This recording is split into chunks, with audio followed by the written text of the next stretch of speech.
benvenuti al nostro programma. Vi presentiamo la nostra scuola. Oggi ci troviamo a Omiš per vedere perché l'italiano, una delle lingue più parlate nel mondo, piace così tanto ai giovani. La nostra ospite d'oggi è brava, ambiziosa e determinata. Vi presento Josipa.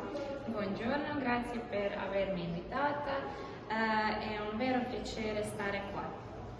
Sono una ragazza di 18 anni e faccio la quarta liceo della scuola superiore Jure Castellana Omiš. Ma perché hai scelto proprio questa lingua?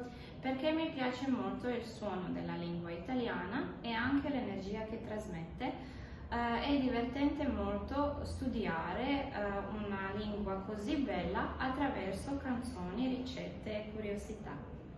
La studiano tutti o solo gli studenti del liceo? Nella nostra scuola ci sono più indirizzi e la studiano anche gli studenti dell'indirizzo turistico. Che cosa si fa nella vostra scuola per conoscere meglio il paese la cui lingua studiate?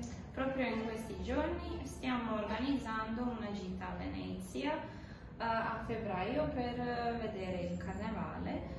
Vogliamo conoscere la cultura e la storia del bel paese e vedere una delle città più belle del mondo. Visiterete qualche altra città?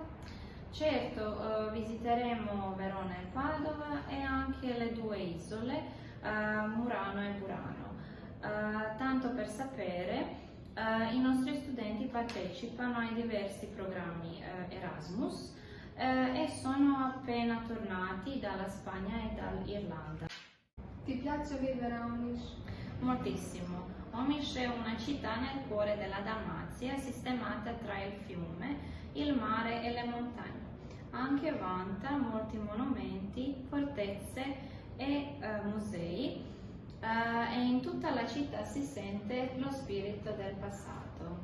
Cara Josipa, grazie ancora. Cari spettatori, grazie per la vostra attenzione e ci vediamo la settimana prossima.